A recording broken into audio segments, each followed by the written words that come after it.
welcome to my channel. Today I'm going to be sharing 7 stress-free packing tips, and you can watch me pack. I will also be sharing 3 bonus tips, one especially for moms. So I hope you enjoy this video. Without further ado, let's pack.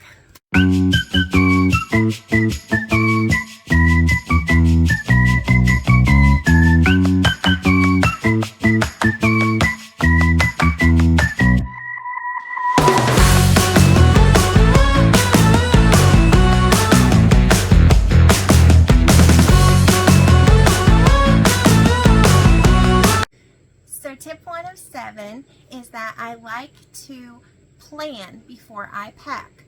I am very much type A. I like to make a list and know what I'm doing, because if I just start throwing things into my suitcase, I will without a doubt forget something, probably multiple things.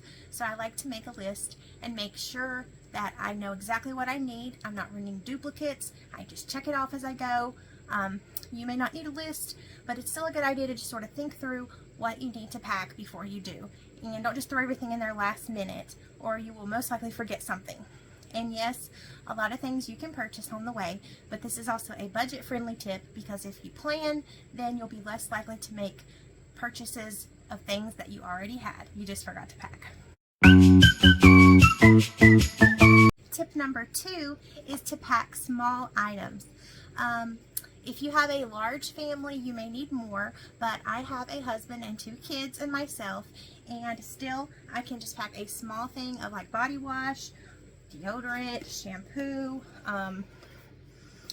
your shampoo, just little things. Maybe some of these came from a hotel before, and just little things. There's no need to pack a giant body wash, you know, and if you don't want to waste money buying, you know, the small ones that cost $1 or $2, when the big ones cost not much more, you can purchase those small reusable like plastic or even glass bottles to pour your stuff into. But many hotels will give you, you know, these, and I just pack up the extras, save them for next time.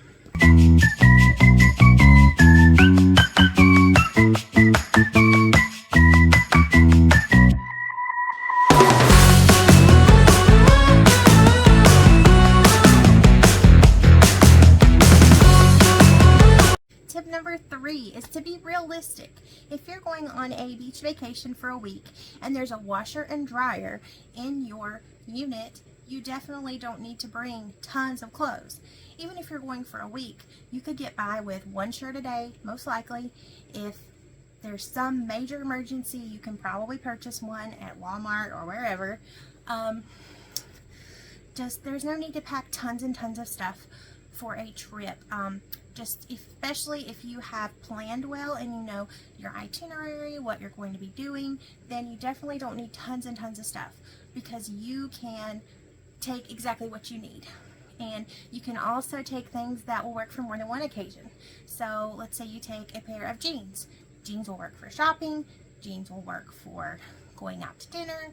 You know, you can dress them up or dress them down. So it doesn't have to be very particular items. You will be fine with just a few things. So you don't need to bring tons and tons of clothes, tons and tons of jewelry, tons of shoes, tons of purses. You should be fine with just a few, especially, like I said, if you're going to be able to wash and dry wherever you are.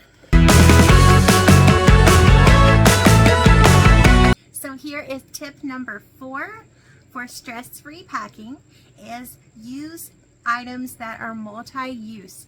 For example, I get chilly sometimes in restaurants or theaters, so I will bring a sweater or jacket so it will keep me warm. This can also double as a pillow or a blanket in the car. I also can share things, so I just bring one hairbrush to share with my daughters. We deal with it. They're 4 and 8, so it's not a big deal. So especially if you're limited, you know, you have a small trunk space, or you're weighing your baggage for a flight, you can use multi-use items to keep your stuff from taking up too much space. Another example of a multi-use item is that I don't normally use the same body wash as my husband, but we don't mind to share on vacation. It's not a big deal either. Just don't get something too girly. So yeah, focus on things that you can use for more than one thing or that you can share with a family member. Tip number 5 is to leave some empty space in your suitcase. If you are flying or having to weigh your baggage, you will want to leave some space for souvenirs, anything you might want to bring home. It's also easier on your back and shoulders if you don't have a ton of stuff to carry around. And especially for me, I always pretty much bring something home. It doesn't have to be a souvenir per se to sit on the shelf and clutter my house. It could be a new shirt, it could be a bag of candy, whatever it is, or some seashells at the beach. It's just good to have a little extra empty space in there in case you want to bring something home, and it's just easier on yourself. Tip number 6 is to roll your clothing, and I will show you how I do this.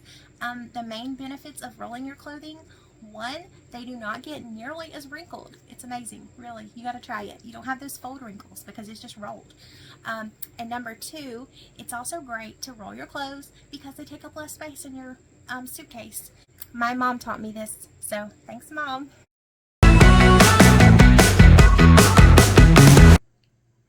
I have moved spaces, as you can see. Tip number 7 is to organize your items. So I have lots of different little bags. For example, my beach bag, I pack it with the items I'm going to be using at the beach. So swimsuits, towels, sand buckets, and organizing it will make your life easier and your family's.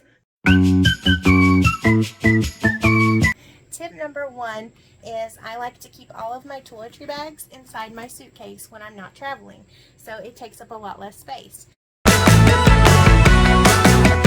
Tip number 2 is I like to keep some toiletries already packed in my bag, so in case we go on a short notice trip, or let's say we had an emergency and had to go to the hospital or something, it's already ready to go. So I like to keep that. So I'll just do a quick check through and make sure there's nothing I need to add in or refill.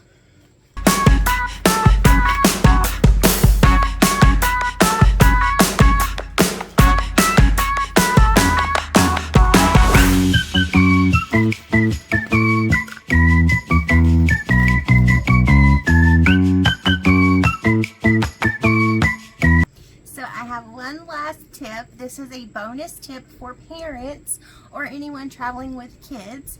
You know how you're in the car or on the plane and the kids are like, are we there yet? How much longer is it? I'm bored. All those things. I decided to pick up a few things from our local Dollar Tree and bring those for the kids. So our trip to the beach will be a little over 5 hours, and of course we'll stop and have lunch and stuff.